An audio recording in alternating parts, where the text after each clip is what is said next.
You ask Tiger to solve. This deals with linear equations with one unknown. The final result is w equals -3/2. Let's solve it step by step.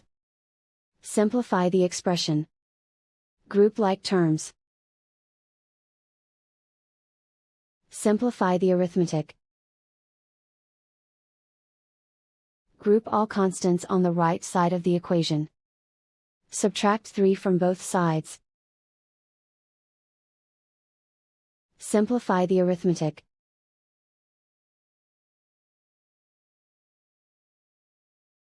Isolate the w. Divide both sides by 2.